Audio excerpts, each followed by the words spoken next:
وفاق.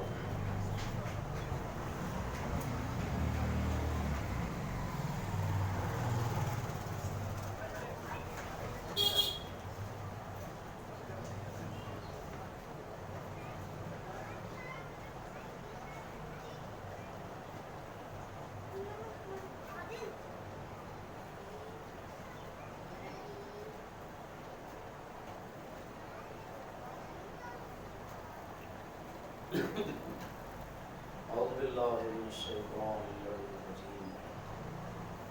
بسم الله الرحمن الرحيم. الحمد لله الذي جعل الحمد مفتاحا للذكر وسببا للمزيد من فضله ودليلا على آلائه وحسنه. لا تدركه العيون بمشاهدة العيان ولكن تدركه القلوب بحقائق الإيمان. الصلاة والسلام على سيدنا ونبينا أبي القاسم محمد.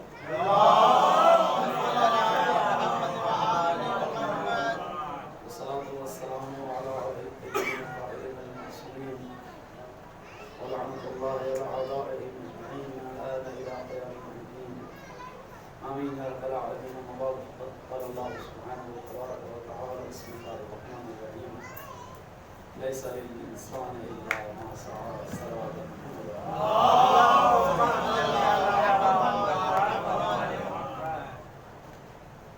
بیان ازا چل رہے ہیں اور اس میں درس گاہ حسینی جگہ جگہ پر کھلی ہوئی. الحمدللہ وہ فیض حسین یہ جو پوری کائنات کو سیراب کرتا ہے، ہم بھی اس کے کچھ قطروں ہی سے صحیح اپنے آپ اپنی پیاس بجھانے کی کوشش کر رہے ہیں. زمانہ اگرچہ پرآشوب ہے، مشکلات ہیں، لیکن غم حسین کے لیے مشکل ہی میں مزہ ہے. ان لوگوں سے پوچھو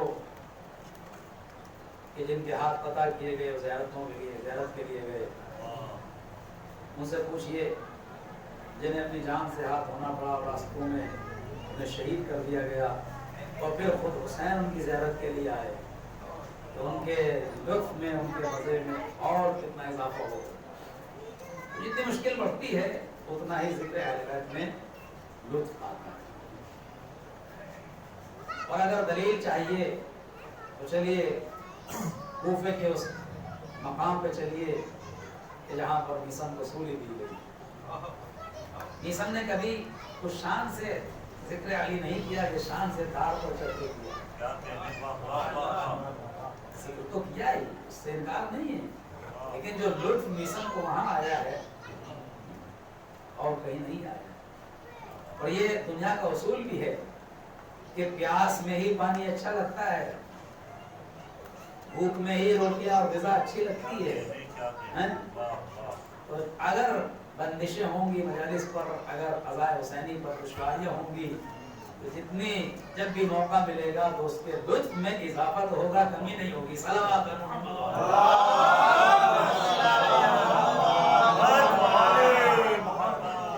اسی درسگاہ حسینی سے ہمیں سب کچھ ملتا ہے. میں بہت کچھ نہیں کہوں گا، بہت کچھ ملتا ہے، سب کچھ ملتا ہے. جو بھی خیر ہے، جو بھی طریقہ ہے، جو بھی ہمارے زندگی گزارنے کا طریقہ ہونا چاہیے، ہم کیسے آگے بڑھیں، کیسے اپنے ماحول کو اچھا رکھیں، کیسے اپنے معاشرے کو پاک و پاکیزہ معاشرہ کریں، یہ سب ہمیں درسگاہ حسین سے. یہ بھی درسگاہ ہے. ہمارے محترم بزرگ بانی حدیث نے موضوع دیا ہے، یہ آیت جو میں نے آپ کے خدمت میں پیش کی. ارشاد ہوتا ہے کہ لیس للانسان الا ما سعی. ہر انسان کے لیے بس اتنا ہی ہے جتنا وہ کوشش کرتا ہے. اٹل قانون ہے الہی، اللہ کا اٹل فیصلہ ہے. ظاہر ہے کہ خدا کا فیصلہ کسی ایک مخصوص قوم کے لیے نہیں ہوتا ہے،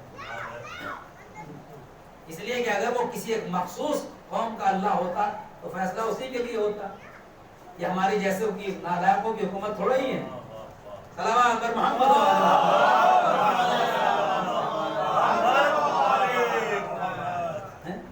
وہ عالمین کا پروردگار ہے. الحمدللہ رب العالمین. عالمین کا پروردگار ہے. جب عالمین کا پروردگار ہے تو جو کچھ عالم میں ہے اس کا قانون پورے عالم کے لیے ہے. ہمارے یہاں کیا ہوتا ہے, فلاں پارٹی کی حکومت ہے تو وہ اسی نظریے کو فروغ دیتی ہے, اس کی ہے تو وہ اس نظریے کو فروغ دے گی, اس کی ہے تو وہ اس نظریے کو فروغ دے گی. مگر یہ خدا ہے, یہ خالق ہے, یہ رب ہے, یہ آواز دے رہا ہے. اگر عیسائی کے کھیت میں پانی برسے گا تو یہودی بھی پیاسا نہیں رہے گا. اگر پانی برسے گا تو ہم سب کو ایک نظر سے دیکھیں گے. کیوں؟ اس لیے کہ عالمین کے رب ہے. سورج نکلے گا تو کسی مخصوص خطے کے لیے نہیں نکلے گا, پوری کائنات کے لیے نکلے گا. اب وہی قانون اس نے یہاں بھی جاری کیا, لیس للانسان الا ما سعى.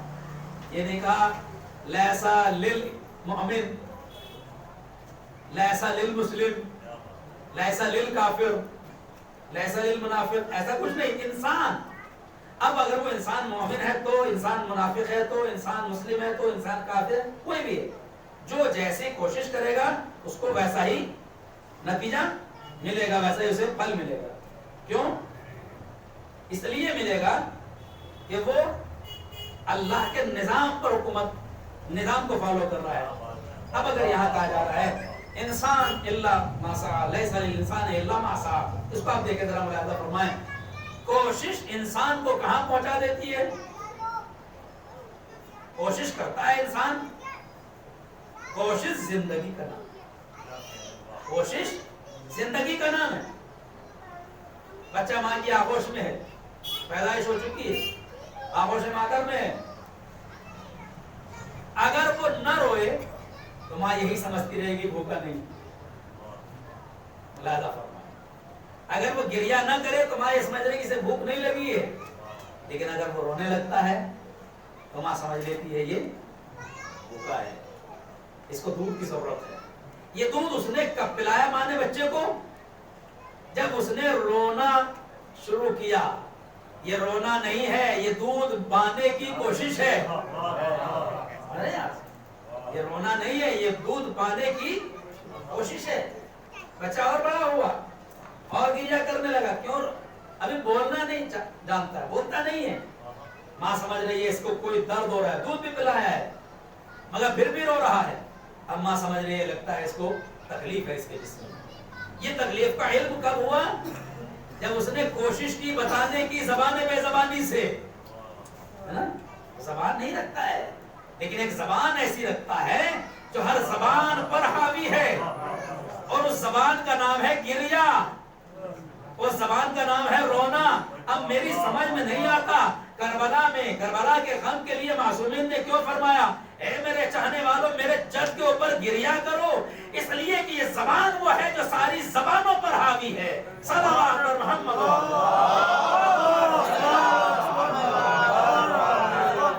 یہ زبان وہ جو تمام زبانوں پر حاوی ہے.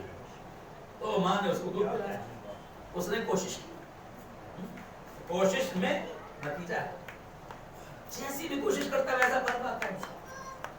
اسی لیے حدیث قدسی میں ارشاد ہوتا ہے, خدا نے عالم ارشاد فرماتا ہے, معصومین نے بتایا کہ حدیث قدسی کے بارے میں ہم کو خدا کہتا ہے مجھے سب سے زیادہ نفرت اس جوان سے ہے جو کاہل ہو. سب سے زیادہ نفرت خدا کو کس سے ہے؟ جو کاہل ہے. خدا اسے پسند نہیں کرتا. بھائی کاہل وہی تو ہوگا جو کوشش نہیں کرے گا. پتا چلا جب سونے کا اٹھنے کا وقت تھا اس وقت سو رہا ہے, جب کام پہ جانے کا وقت تھا اس وقت گھر میں ناشتہ پانی اور گھر کے دوسرے کاموں میں الجھا ہوا ہے. نتیجہ ہوا وہ کوشش کر ہی نہیں رہا ہے, اور پھر خدا سے شکایت کر رہا ہے معبود رزق آگے ہی نہیں بڑھ رہا ہے, کاروبار آگے ہی نہیں بڑھ رہا ہے. تو خالق نے کہا ہم نے تو پہلے ہی کہا اس سے نفرت ہے جو کاہل ہے. جہاں کاہل ہو, جہاں یہ سستی پائی جائے وہاں کوشش نہیں ہوگی. تو انسان کوشش بھر پاتا ہے. اب میں یہاں پر آپ کو لے کے چلتا ہوں, یاد رکھیے اہل بیت علیہ السلام بھی اس مقام پر کوشش تک پہنچے. دیکھیں دو فضیلتوں کے دو عنوان ہیں, دو پہچان.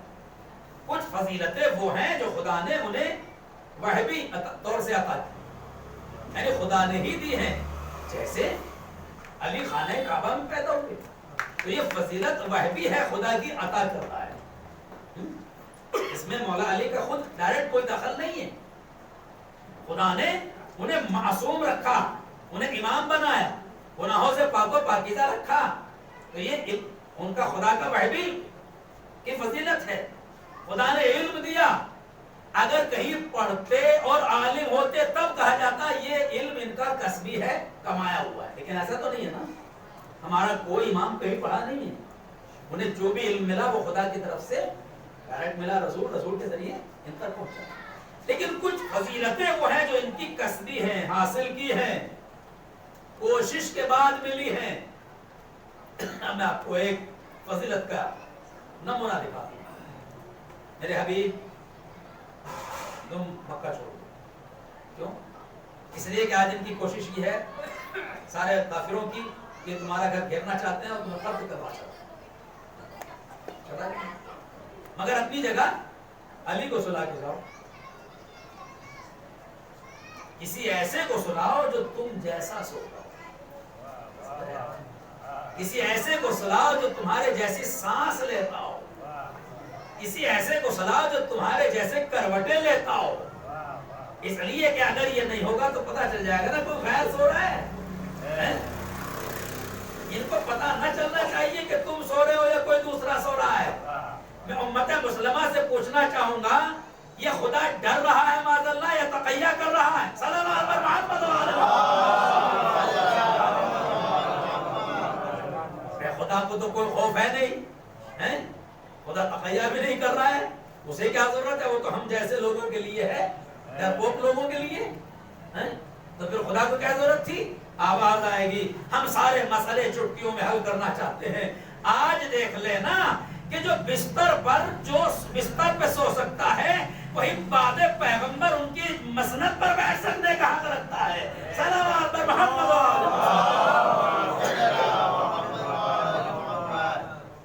اور اب پھر رسول خدا نے انتظام کر دیا کہ ٹھیک ہے جا رہے ہیں, جا علی تمہیں میرے بستر پہ سونا ہے, سو جائے. کیا پوچھا, کیا میرے سونے سے آپ کی جان بچ جائے گی؟ یہ تو سوال نہیں کیا کہ میری بھی جان بچے گی. یہ سوال نہیں ہے تاریخ. سوال یہ ہے کیا میرے سونے سے آپ کی جان بچ جائے گی؟ کہاں بچ جائے گی؟ ابھی تو سو رہا ہوں. یا علی یہ سوال کر لیجئے کہ کیا میری بھی جان بچے گی؟ اس سوال کی ضرورت نہیں ہے. کیوں؟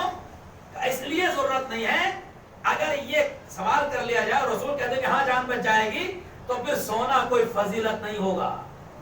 لوگ یہی کہیں گے ارے انہیں کوئی ڈر ہی نہیں تھا تو سو گئے تو کون سی بڑی بات ہوئی, ہے نا.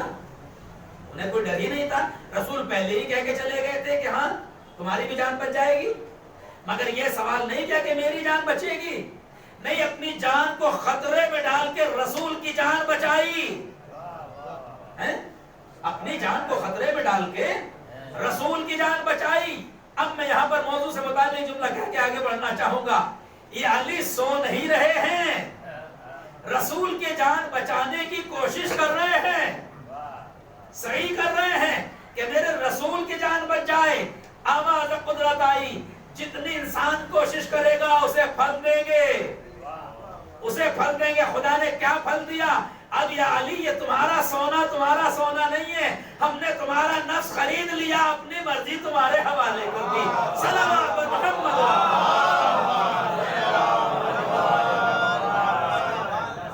اگر علی کوشش نہ کرتے, سونے کی کوشش نہ کرتے, تو پھر اس مقام پر کیسے پہنچتے کہ نفس سے اپنا نفس بیچ کر خدا کی مرضی کے خریدار ہو گئے, خدا کی مرضی پالی. کوشش سے نا, لیس للانسان الا ما سعى, انسان کے لیے اتنا ہی جتنا کوشش کرتا ہے. اب ایک اور آیت کا سہارا لوں, بات واضح ہو جائے گی. علی بتائیں گے, معصومین بتائیں گے کہ کیسے انسان کوشش کرے. ارشاد ہوتا ہے قرآن مجید کی ایک آیت میں, ان اللہ لا یغیر ما بقوم حتی یغیروا ما بانفسہم. ان اللہ لا یغیر, خدا کسی بھی قوم کے حالات اس وقت تک نہیں بدلتا جب تک کہ وہ خود اپنے حالت کو بدلنا نہ چاہے. ان اللہ لا یغیر ما بقوم حتی یغیروا ما بانفسہم. خدا جب تک قوم کے حالات نہیں بدلتا ہے، جب تک کہ وہ خود اپنے حالت بدلنا نہ چاہے، یہی ہے نا لیسا للانسان الا ما سعی، جتنی کوشش کرو گے اتنے حالات بدلتے چلے جائیں گے. صلوات محمد. تو یہ ہمارے ہاتھ میں ہے، کسی اور کے ہاتھ میں نہیں ہے. ہم کوشش کریں حالات بدل، نہیں کوشش کریں گے تو جیسے ہیں ایسے رہیں گے، کوئی دقت نہیں ہے. اور تنزلی تو آ سکتی ہے، اس میں گراف نیچے تو آ سکتا ہے، بڑھ نہیں سکتا ہے. انسان کوشش کرے. اب اس نے قانون ایسا بنا دیا جیسی کوشش کرتا ہے ویسا نتیجہ پاتا ہے.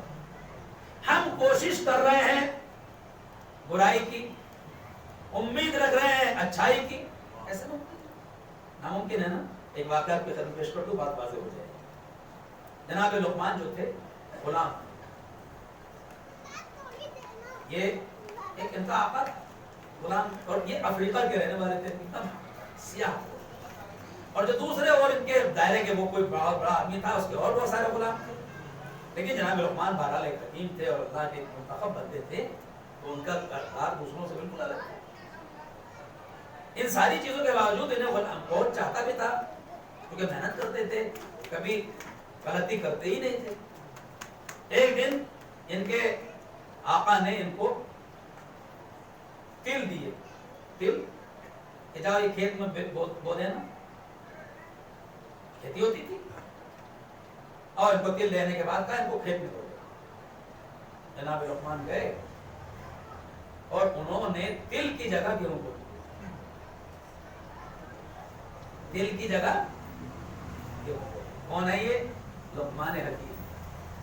حکمت سے کوئی ان کا کام خالی نہیں. آپ کہیں گے ارے یہ کیسی بات ہے بھائی، کہا جا رہا ہے کہ تل بونا وہ گیہوں بو رہے ہیں، آپ کہہ رہے ہیں حکیم ہے. اب یہی تو حکمت ہے کہ اس کا کوئی وجہ ہوگی. خیر وہ بو دیے، اور بونے کے بعد جب آئے بو دیے،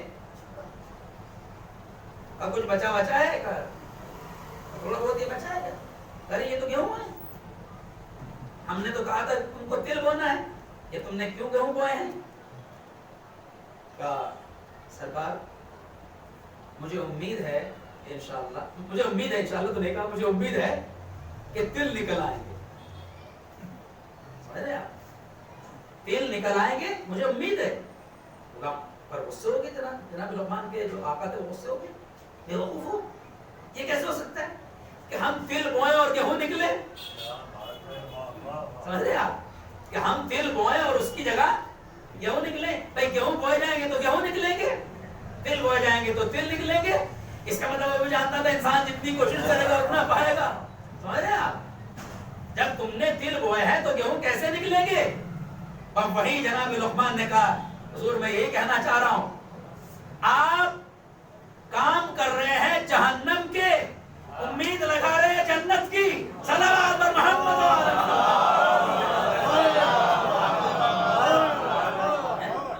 کام کر رہے ہیں جہنمیوں کے، اور امید لگاتے ہیں کہ ہمیں جنت ملے گی. یہ قانون عدل، قانون یہ ہے کہ جس چیز کے لیے کوشش کی ہے وہی ملے گا. اگر ہم واقعی عاشقان اہل بیت ہیں تو وہ کام کریں جو اہل بیت کو پسندیدہ ہے، وہ کام کریں گے جو پسند ہے تو نتیجہ وہی ملے گا. کام ایسے کریں گے جو دشمنوں کے ہیں تو نتیجہ وہ آئے گا جو دشمن چاہتا ہے. صلوات پر محمد. لیسا للانسان الا،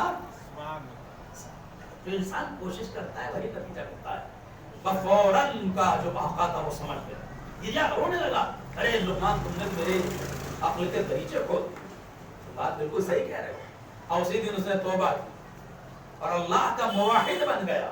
دیکھا آپ نے حکمت، ایک چھوٹے سے عمل نے ایک باغی خدا کو خدا کا اطاعت گزار بندہ بنا دیا، اللہ کا اطاعت گزار بندہ بنا دیا. بھائی یہی سوچنا ہمیں بھی چاہیے.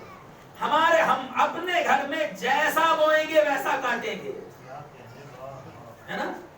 جیسا بوئیں، ساس جیسا بوئے گی ویسا کاٹے گی، نندے جیسا بوئیں گی ویسا کاٹیں گی، بہویں جیسا بوئیں گی ویسا کاٹیں گے، بھائی بھائیوں کے لیے جیسا بوئیں گے ویسا کاٹیں گے. اور یاد رکھیے اگر کچھ غلط ہوگا تو کہیں نہ کہیں کوئی خامی رہی ہے. اور خدا نہ خواستہ ایسا نہ ہو تو پھر خدا پہ یقین رکھنا چاہیے کہ نتیجہ ہم اچھا کر رہے ہیں تو انشاءاللہ اچھا ہی آئے گا، آج نہیں تو کل صحیح۔ اور دنیا مجبور ہو جائے گی یہ کہنے پر اس نے احسان کیا تھا، یہ احسان فراموش نکل گیا۔ اور یہی نتیجہ بہت بڑا ہے کہ آپ کے احسان کو لوگ سمجھنے لگے اور آپ کی تعریف کرنے لگے۔ صلوات پر محمد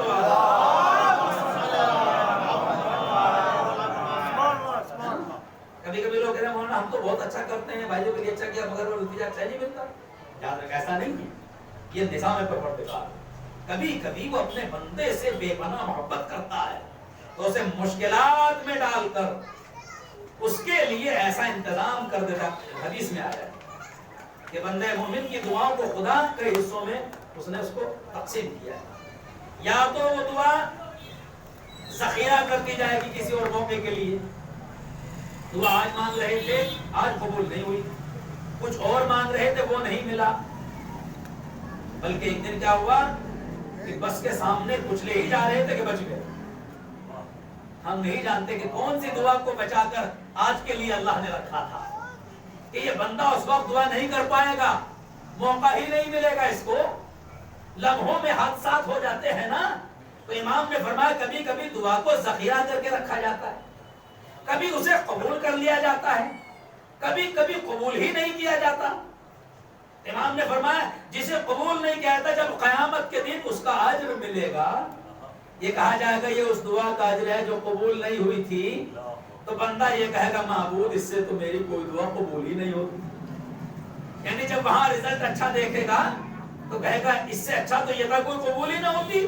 پتا چلا یہ اللہ بہتر جانتا ہے کہ اپنے خاص بندوں کا امتحان کیسا لے، مگر اسے اچھی کوشش کرتے رہنا چاہیے۔ اب میں آپ کو یہاں سے تھوڑی دیر بول لے قریب کر کے بات کو مکمل کر دوں، یہ انسان اس مقام تک کب پہنچے، اپنی کوشش تک صحیح کب پہنچے، اس سے پوچھیں کون ہے بتانے والا؟ الحمدللہ خدا نے ہمیں ان سے محروم نہیں رکھا۔ اس نے آواز دی، عجیب و غریب آیت ہے، فَاسْأَلُوا أَهْلَ الذِّكْرِ إِن كُنتُمْ لَا تَعْلَمُونَ، اگر تم نہیں جانتے ہو ان سے پوچھو جو اہل ذکر ہیں، جو جانتے ہیں ان سے پوچھو۔ عزیزان گرامی یہاں پر ایک جملہ کہہ دو اپنے نوجوانوں کے لیے، ان سے پوچھنے کا حکم دیا گیا ہے جو جانتے ہیں، جاہلوں سے پوچھنے کا حکم نہیں دیا گیا ہے۔ جو صاحبان علم ہیں ان سے پوچھو۔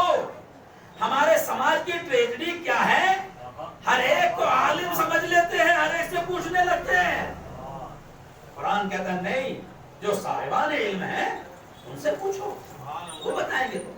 ہر ایک اس کا حق نہیں رکھتا کہ وہ بتانے لگے، اس لیے کہ وہ اپنے اعتبار سے بتائے گا۔ میں شاعر ہوں، میں ذاکر ہوں، میں مداح اہل بیت ہوں، میں اپنے اعتبار سے عقیدے کی ترویج کروں گا، جو میری سمجھ میں آ رہا ہے میں اسے سمجھتا ہوں۔ اسلام کیا کہتا ہے؟ نہیں، شاعر ہو یا ذاکر اسے عقیدے کی ترویج کا حق ہے، عقیدہ بنانے کا حق نہیں ہے کہ وہ بنانے لگے۔ ہمیں حکم دیا گیا ہے فضائل اہل بیت کو نشر کرنے کا، آل محمد کے کردار کو پھیلانے کا، تاریخ اسلام کو صحیح معنی میں پہنچانے کا۔ تو ہمارے سامنے لوگ ہیں، کن سے پوچھیں کہ ہم کوشش کریں گے تو کیسے پہنچیں گے؟ آواز آئی، سب سے نہ پوچھو، اس سے پوچھو جس نے ممبر سلونی پر بیٹھ کے آواز دی ہو، سلونی سلونی قبل ان تفتدونی، ہم سے پوچھو ہم بتائیں گے، قبل اس کے کہ مجھے تم کھودو، قبل اس کے کہ تم مجھے کھودو، مجھ سے پوچھو۔ میں کہوں گا یہ کون ہے تو پھر عیسائیوں کی آواز آئے گی، یہودیوں کی آواز آئے گی۔ ایک بندے نے کوفے کے منبر پر یہ کہا تھا مجھ سے پوچھو ہم بتائیں گے، ہم زمین سے زیادہ آسمان کے راستوں سے واقف ہیں۔ ہم نے کہا کون؟ جارج جرداق نے لکھا عیسائی وہ ہے علی، بتانے والا کوئی اور نہیں علی۔ ہم نے علی سے پوچھا مولا اس آیت پر ہم کب عمل کریں گے، کیسے پہنچیں گے ان چیزوں تک جہاں تک کوشش کرنا کیا حکم دیا گیا ہے؟ مولا نے فرمایا میری کتاب نہج البلاغہ کھول کے دیکھ لینا، اس میں پتہ چل جائے گا کوشش کیسے کرو، کیسے پہنچاؤ گے۔ مولا سے پوچھے گا ایمان کے کتنے درجے؟ امام نے فرمایا 4 درجے ہیں، یقین، صبر، عدل، جہاد. بھئی یہ 4 چیزیں ایسی ہیں، ان کے ساتھ اگر کوشش کرو گے تو منزل مقصود تک پہنچ جاؤ گے. صلوات بر محمد.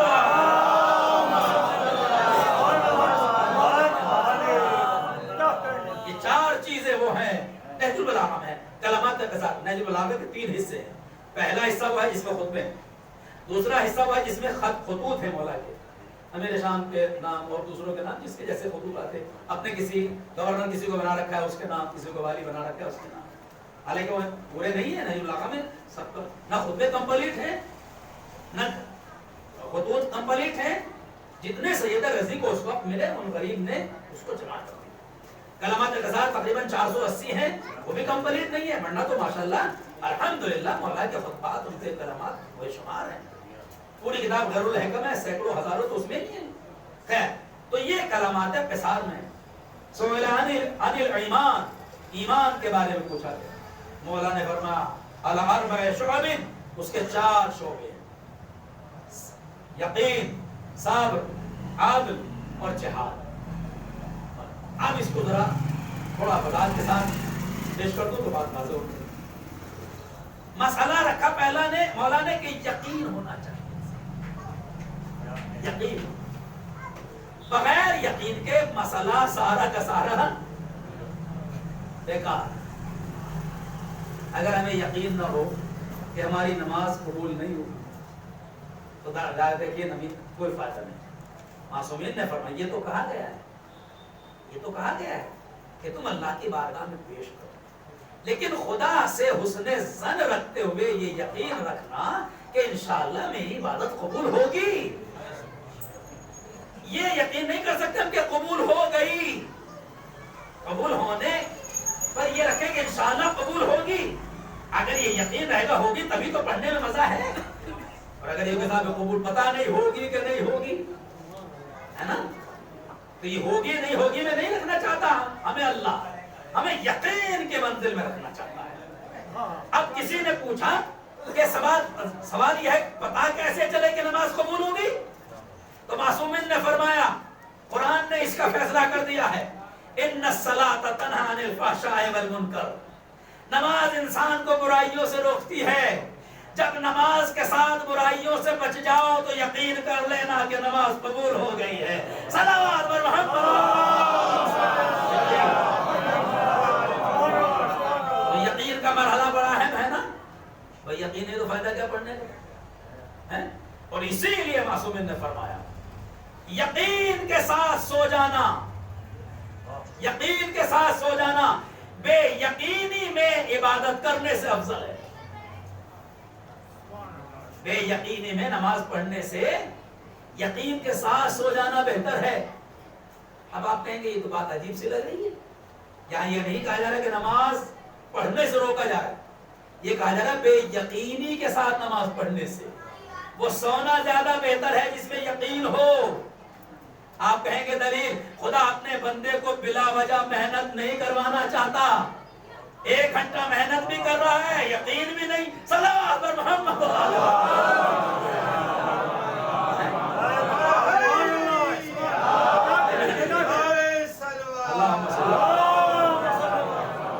وہ رحیم ہے، وہ کریم ہے، وہ چاہتا ہے 1 گھنٹہ نہیں، تم 5 منٹ پڑھو، 1 منٹ پڑھو، مگر یقین کامل کے ساتھ. جب یقین کے ساتھ سجدہ ہوتا ہے تو ایک سجدہ ہزاروں پر غالب آ جاتا ہے. ہزاروں پر، ہزاروں پر، ہزاروں نمازوں پر، ہزاروں سجدوں پر. اس لیے کہ یقین کے ساتھ ہے، یقین کے ساتھ ہے. اور جب یقین ہوتا ہے تو اطمینان ہو جاتا ہے نا.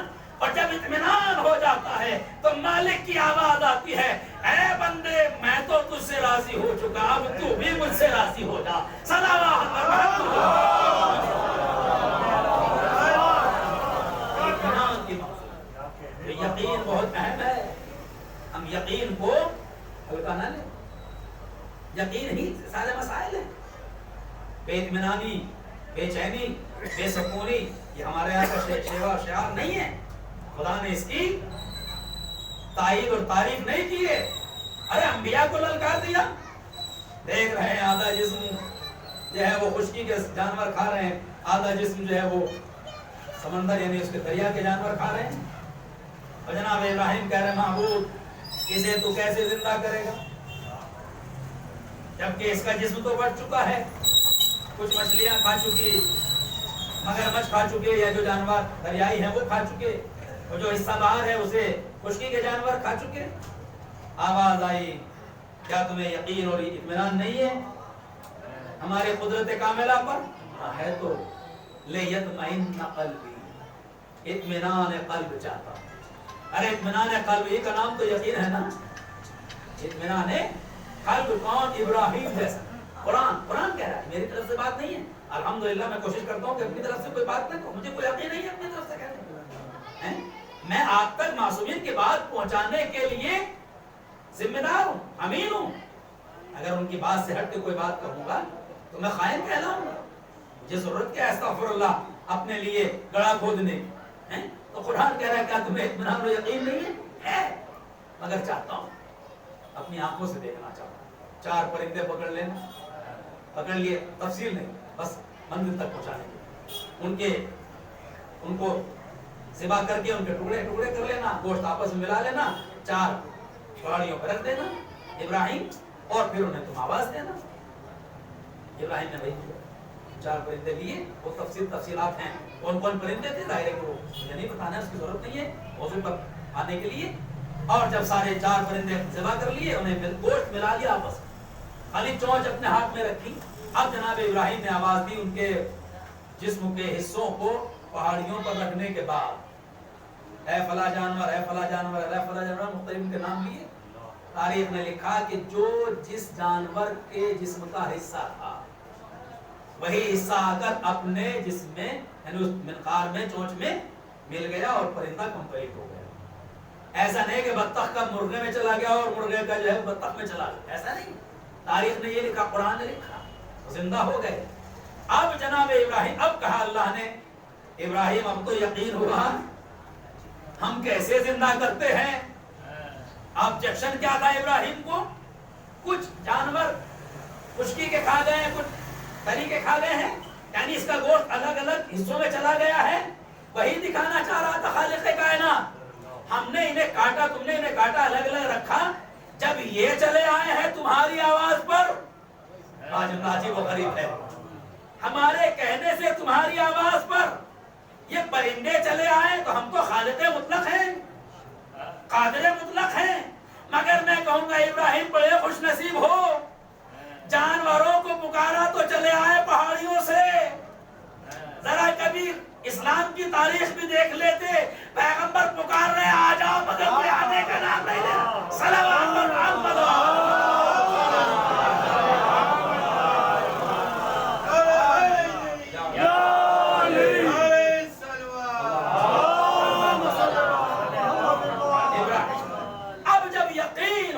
ابراہیم نے کہا معبود یقین, یہ ابراہیم ہے. مگر جس نے یہ کہا ہے 4 مقام ہیں, وہ کیا کہہ رہا ہے؟ یقین, صبر, عدل, جہاد. وہ کیا کہہ رہا ہے؟ لو کشف الغطاء, میری آنکھوں کے سامنے سے اگر پردے بھی ہٹ جائیں, علی میری آنکھوں کے سامنے سے اگر پردے بھی ہٹ جائیں تو بھی میرے یقین میں اضافہ نہ ہو.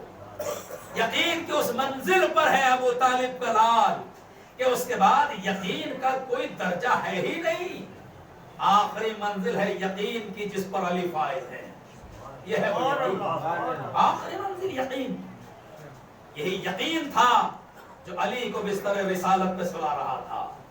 یہی یقین تھا جو مسجد کی طرف لے جا رہا. پتا تھا وہاں ابن ملجم ہے, ابن ملجم کا ہونا اور ہے, علی کا یقین اور ہے کہ وہاں جاؤں گا, کوشش کروں گا, جب اس درجے پہ فائز ہوں گا جو کسی کو نصیب نہیں ہو سکتا. صلوات پر محمد و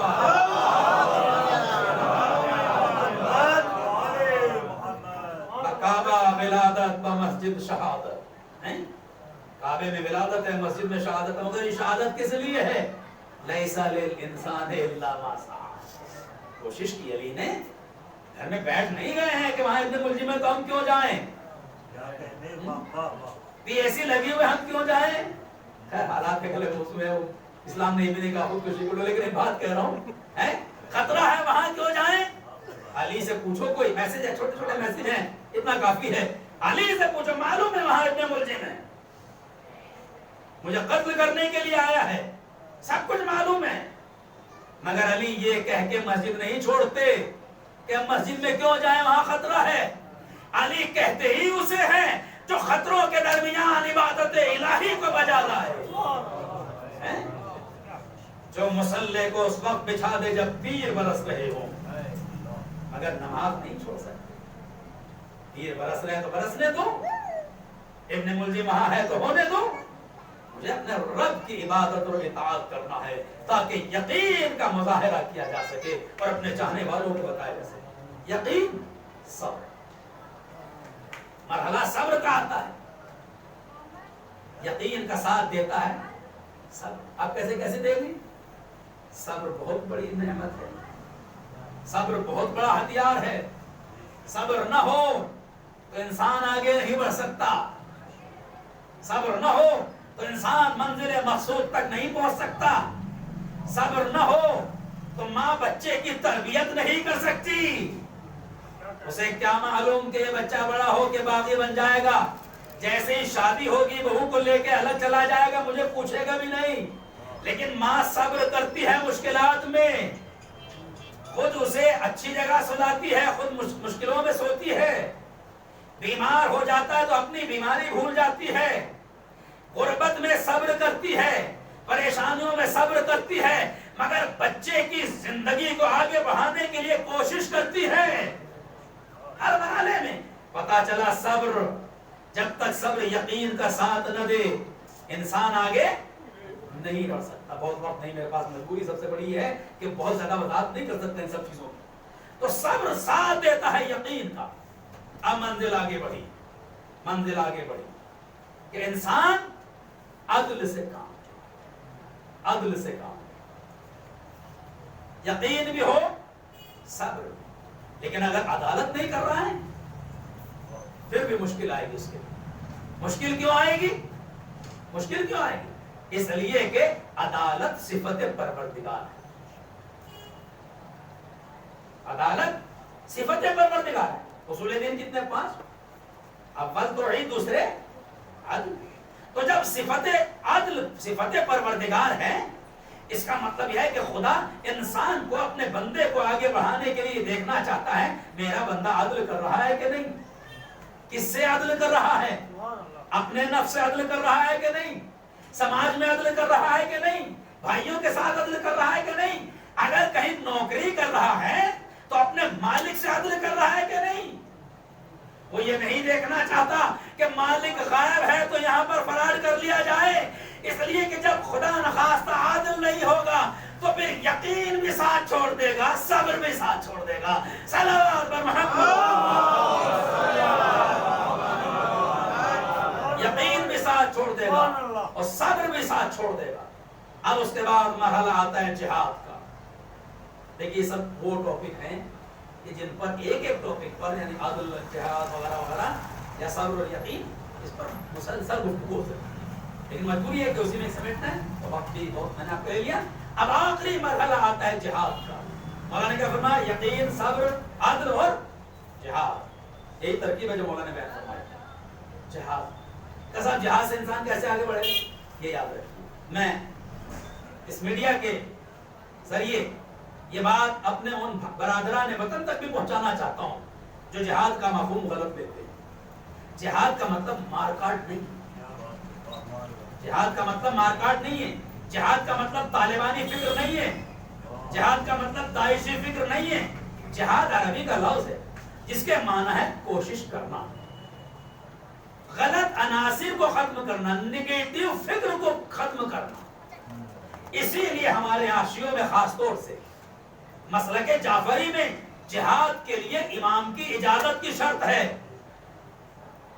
اگر امام کی یا نائب امام کی اجازت نہیں، خاص طور سے امام کی، تو پھر ہم جہاد نہیں کر سکتے۔ لوگ ہمارے کسی عمل کو جہاد کا نام نہ دیں اور جہاد کی قسمیں خود نہ بنائیں۔ ہم نے کہا جہاد صرف ایک ہے، وہ بھی امام کی ماتحتی میں لڑا جاتا ہے۔ مگر جہاد ہے کیا؟ غلط فکر سے لڑائی، ظلم و جور سے لڑائی، خواہشات نفس سے لڑائی، غلط معاشرے سے لڑائی۔ جب غلط عناصر سے لڑائی ہوگی تب اسے جہاد کہا جائے گا، اور جب جہاد کیا جائے گا تب انسان آگے بڑھے گا، پیچھے نہیں ہٹے گا۔ صلوات پر محمد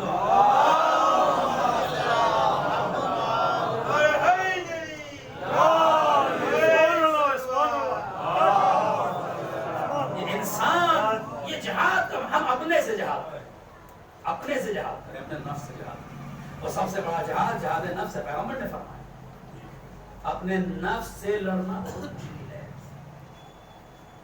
بھائیوں بٹوارا ہو رہا ہے، دیکھیے چاہ رہی ہے اگر تھوڑا ادھر بڑھ رہا ہے تو کتنا مل جائے، تھوڑا سا یہ دیوار توڑنا نہ پڑے، ہوتا ہے کہ نہیں ہوتا؟ دیوار اتفاق سے تھوڑی بیچ میں نہیں بنی ہوئی تھی، تھوڑی سی آگے بنی ہوئی، اب جو غالب ہے سوچ رہا ہے کہ یہ توڑنا نہ پڑے، یہ مجھے کو مل جائے۔ گھروں میں ایسا ہوتا ہے، کبھی یہ نہیں سوچتا کوئی بات نہیں ہے، خدا نے مجھے جتنا دیا ہے معبود اسی میں برکت دے۔ نفس یہ نہیں سوچتا ہے، یہ نہیں سوچتا ہے معبود یہ بھی باقی رہے اور اس کے صدقے میں، عدالت کے صدقے میں کہیں اور بھی میں اچھا بنا لوں۔ نفس کہتا ہے نہیں بس مجھے مل جائے۔ پیغمبر نے کیا فرمایا؟ سب سے بڑا جہاد جہاد نفس ہے۔ دشمن کو قتل کرنا آسان ہے، نفس کو قتل کرنا بڑا مشکل ہے۔ عمر ابن عبد الود نے کیا کیا تھا؟ مولا سینے پہ سوار ہیں، اس نے گستاخی کی، علی کی طرف اپنا لعاب العین اچھال دیا، علی اتر آئے، اتنا بڑا پہلوان، مشہور واقعات سنتے رہتے ہیں ماشاءاللہ، یہاں ذاکرین موجود ہیں، علی اتر آئے، لوگ کہنے ارے یا رسول اللہ علی کتنے نادان ہیں، علی کتنے نادان ہیں، قبضہ کیے ہوئے دشمن کو چھوڑ دیا۔ میرا سلام ہو جواب پیغمبر پر۔ پیغمبر نے فرمایا جن کا کام ہے اس سے پوچھنا، ہم سے کیوں پوچھ رہا ہوں؟ یہ علی نے کام کیا ہے، علی سے پوچھنا۔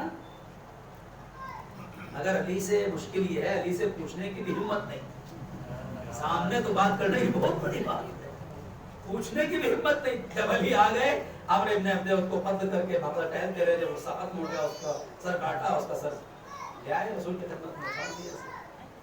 کسی نے پوچھنا نہیں، خود رسول ہی نے پوچھ لیا یا علی اس کے سینے سے کیوں اتر آئے تھے؟ رسول ان کی عاجزی کا مرثیہ پڑھ رہے تھے، ان کے ڈرپوک ہونے کا، کتنے ڈرپوک ہیں، علی سے بھی نہیں پوچھ رہے ہیں۔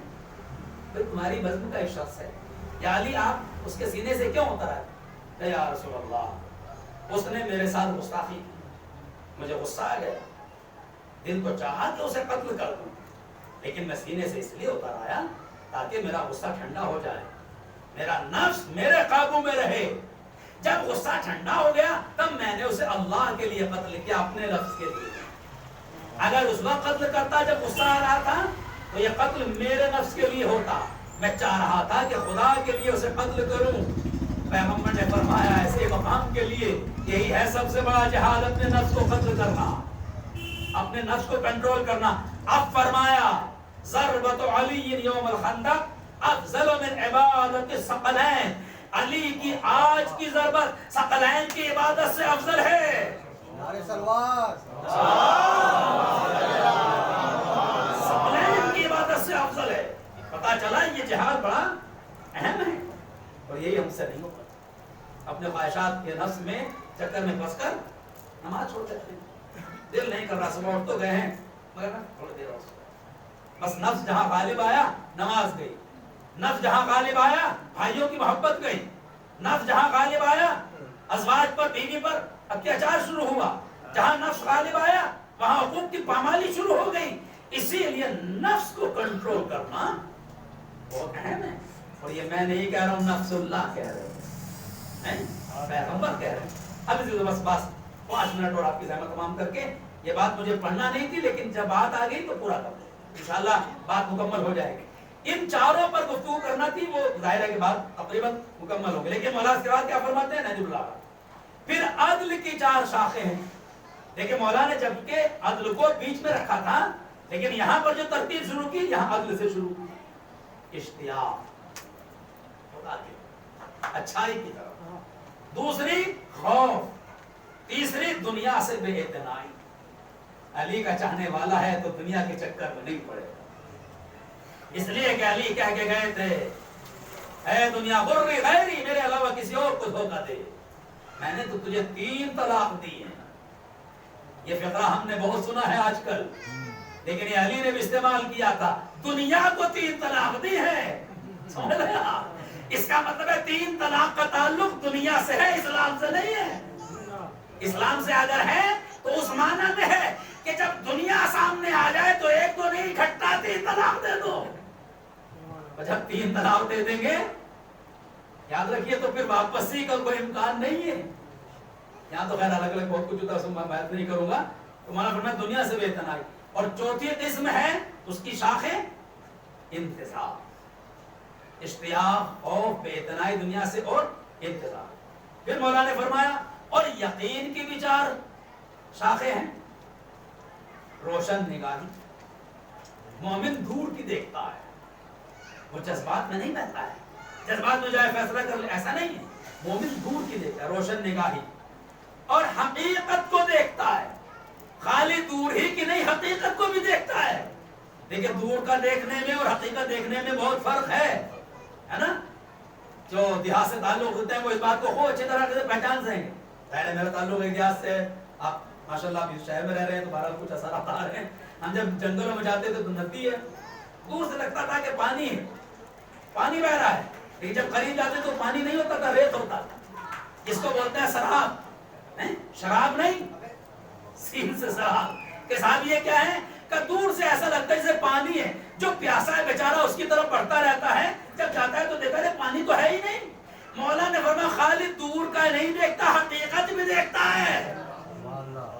یہ پہچان ہے مومن کی پہچان ہے یقین۔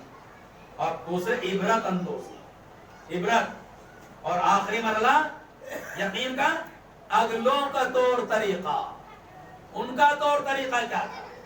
پھر اس کے بعد مولا نے فرمایا اور عدل کی بھی 4 شاخیں ہیں۔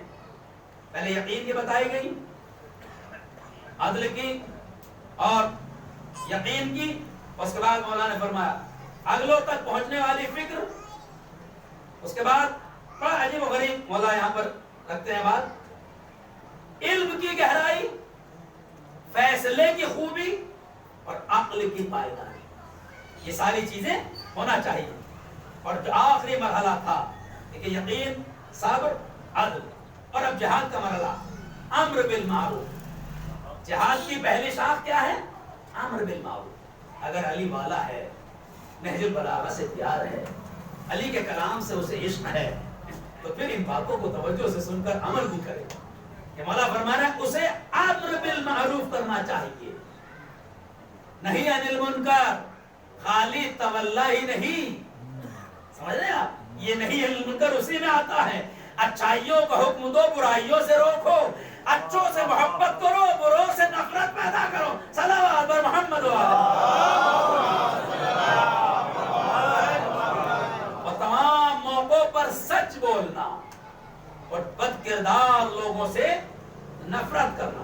اب اس کے بعد مولا ارشاد فرماتے ہیں جس نے، اس کی سب بیچ میں ڈیٹیل تھی جو میں نے سب چھوڑ دی، جس نے تمام موقعوں پر سچ بولا، ان سارے اصولوں پر عمل کیا، قیامت کے دن اس کی خوشی کا سامان اللہ پیدا کرے گا، اس کی خوشی کا سامان اللہ پیدا کرے گا۔ اب یہاں پر بات کو مکمل میں نے کر دیا ہے۔ آپ دیکھیں مسئلہ چلا تھا 4 چیزوں سے، مولا نے 4 چیزوں میں سب کی 4 چیزیں اور بتا دی، تو 4 چوک 16 ہے نا، میری جان قربان ہو جائے۔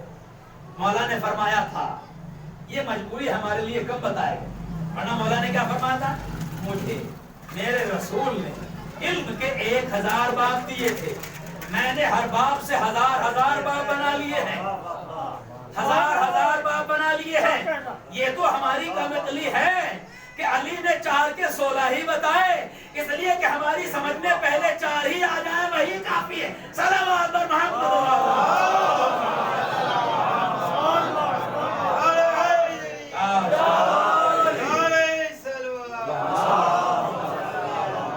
ہماری سمجھ میں جہاد آ جائے، ہماری سمجھ میں یقین آ جائے، ہماری سمجھ میں عدل آ جائے، ہماری سمجھ میں صبر آ جائے، یہی بہت ہے۔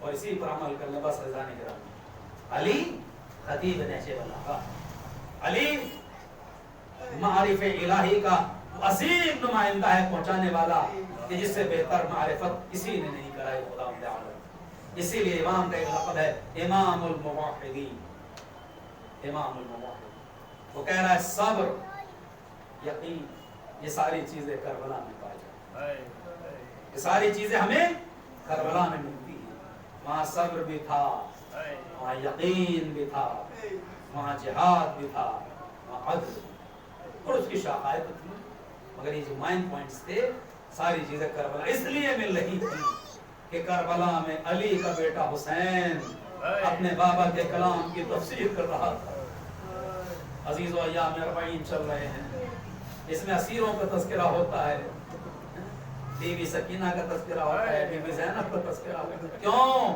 اس لیے کہ حسین اپنے کارنامے کو انجام دے چکے تھے کربلا کے عاشور تک اب ساری ذمہ داری زینب نے اپنے سر لے لی تھی حسین وہ جنہوں نے اپنے اس واقع کربلا میں ہر ایک نمونہ پیش کر دیا یہاں پر حسین عالی مقام نے یتیموں کی کیسے پرورش کی جائے یتیموں کو کیسی دیکھ بھال کی جائے غلاموں سے کیسا سلوک کیا جائے مسافروں سے کیسا سلوک کون سا رخ ایسا ہے زندگی کا جو کربلا میں تشنا رہ گیا کوئی رخ بھی کربلا میں تشنا نہیں رہا سارے رخ کربلا میں روز روشن کی طرح واضح اور معین کر دیے حسین بس ایک واقعہ اور آپ کی زحمت عزیز و آج دنیا کا دستور ہے اگر کوئی مر جاتا ہے تو اس کے بچوں کو پوچھا جاتا ہے بچوں کو گلے سے لگایا جاتا ہے ڈھارس دی جاتی ہے مگر ہائے کربلا جس کے گھر سے یہ چلن چلا ہو کہ یتیموں کی پرورش کرو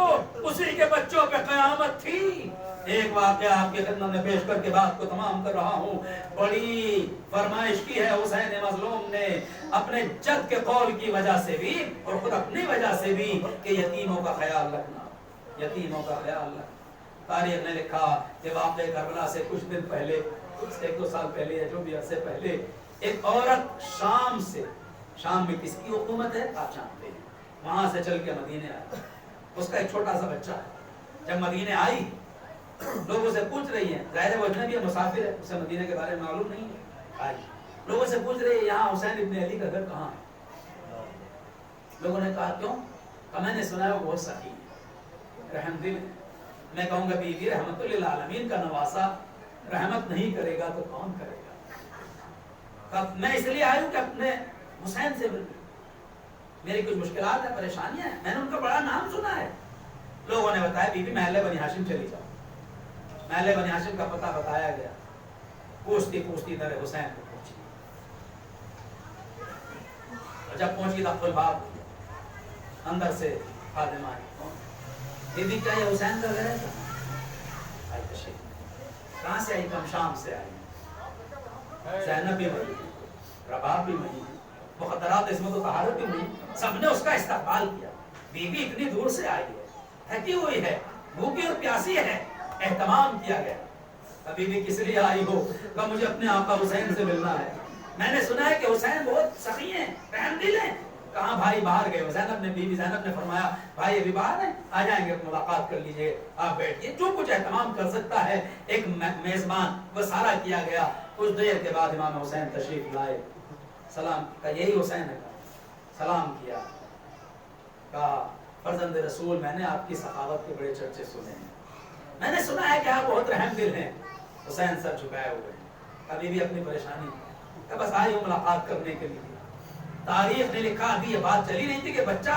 اس کی گود سے اترا اور کھیلنے لگا حسین اس بچے کو کھلانے لگے اس بچے کو اپنے زانوں پہ بٹھا لیا اس کی دل جوئی کرنے لگے نام پوچھنا کہاں سے آئے ہو کیسے آئے ہو ایسے بچے سے بات کی جاتی ہے پیار کرنے لگے تاکہ اسے احساس غربت بھی نہ ہو احساس یتیمی بھی نہ ہو احساس مسافرت بھی نہ ہو اور یہ سب کرتے کرتے ایک مرتبہ امام نے اسے تسلی دی بیٹا گھبراؤ نہیں یہ تمہارا گھر ہے دیکھو اپنی اماں کے ساتھ کھیلو ان بچوں کے ساتھ کھیلو وغیرہ وغیرہ اور ایک مرتبہ امام فرماتے ہیں جاؤ بیٹا کھیلو سہنے بچہ کھیلنے لگا کچھ کنکریاں پڑی تھیں بچہ کنکریوں میں کھیلنے لگا امام نے فرمایا بیٹا کچھ کنکر ہمیں بھی لا کے دو بچے نے اپنے دامن میں کنکریوں کو بھرا حسین کی خدمت میں آیا اسے نہیں معلوم یہ کون ہے ظاہر بچہ ہے، اسے کیا معلوم کہ یہ کون ہے، بس یہ جان رہا ہے کہ مجھ سے کوئی پیار کر رہا ہے۔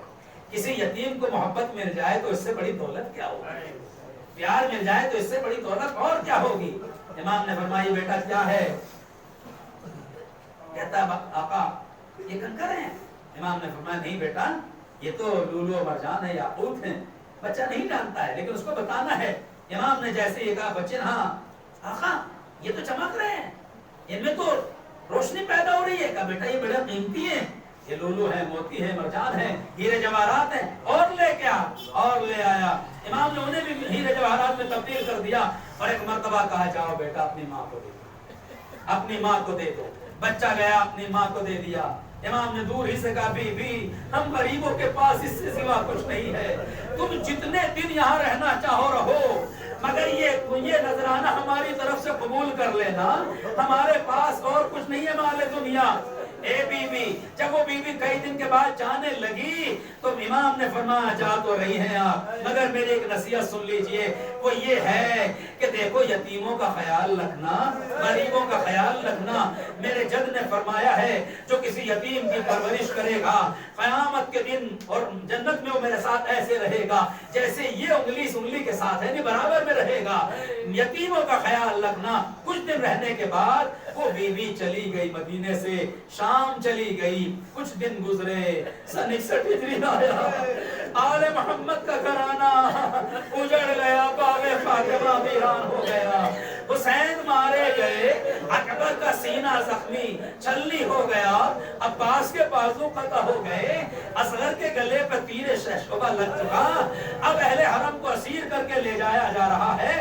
یہ لٹا ہوا قافلہ شام میں پہنچا، شام میں پہنچا یہ لٹا ہوا قافلہ، اور جب وہاں پہنچا تو وہ تو شام کے رہنے والی تھی نا، چلی آئی ہے یہاں۔ ایک وہ بھی تماشا دیکھ رہے، اسے نہیں معلوم کون ہے۔ ایک مرتبہ اس کے بچے نے ایک منظر دیکھا، ایک چھوٹی سی بچی ہے جس کے چہرے پر گرد لگی ہوئی ہے، بالوں میں مٹی بھری ہوئی ہے، بڑی مایوسانہ اور معصومانہ انداز میں وہ بچی ہے۔ یہ بچہ اس کے پاس گیا، اس کو دیکھنے لگا اور پھر اپنی ماں کے پاس گیا، ماں یہ بچی بڑی اچھی لگ رہی ہے، یہ لگتا ہے شاید اس کا بھی باپ نہیں ہے، شاید اس کا بھی باپ نہیں ہے، اماں اس بچی کو لے لو، ہم میرے ساتھ رہے گی، ہم اس کو پالیں گے۔ ایک مرتبہ وہ بی بی کہتی ہاں بیٹا چلو ٹھیک ہے۔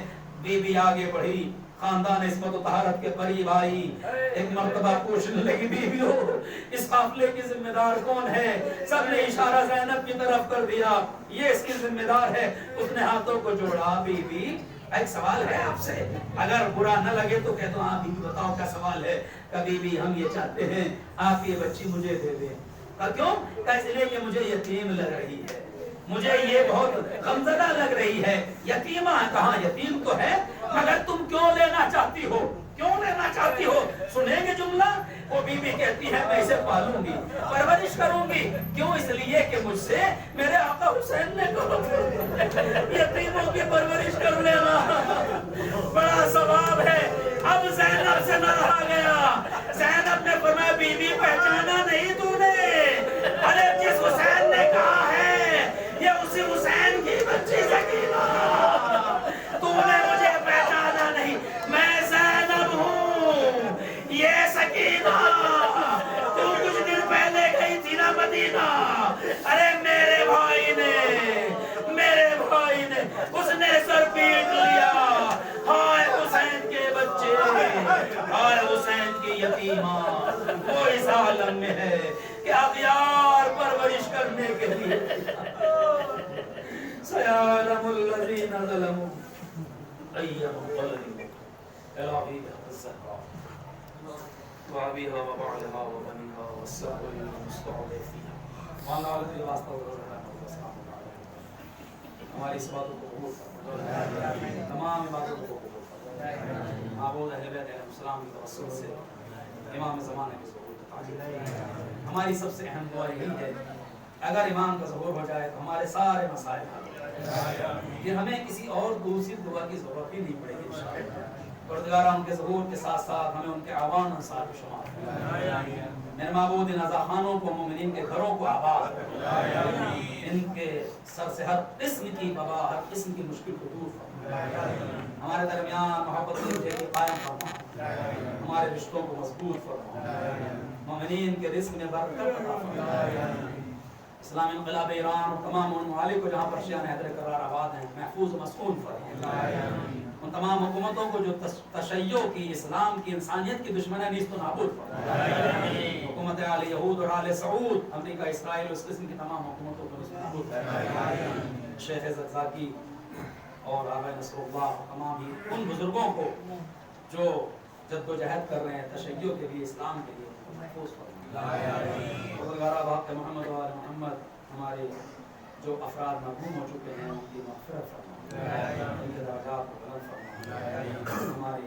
ماں بہنوں کے پردے کی رفعت و عصمت کی حفاظت فرما، اگر معبود یہ واقعی بیماری ہے جو چل رہی ہے تو اس بیماری کو دور فرما، اور اگر سازش ہے تو سازش کرنے والوں کو کیفر کردار کرنا، مومنین کو محفوظ فرما، آنے والے ہمیں جو بیمار ہیں جنہوں نے دعا درخواست کی ہے میرے والدہ کی بھی دعا ہے معبود ان سب کو شفا کامل عطا فرما، مومنین میرے معبود ہماری جسمانی اور روحانی بیماریوں کو دور فرما، بانی مجلس اور شریفان مجلس کے تمام حاجات کو پورا فرما،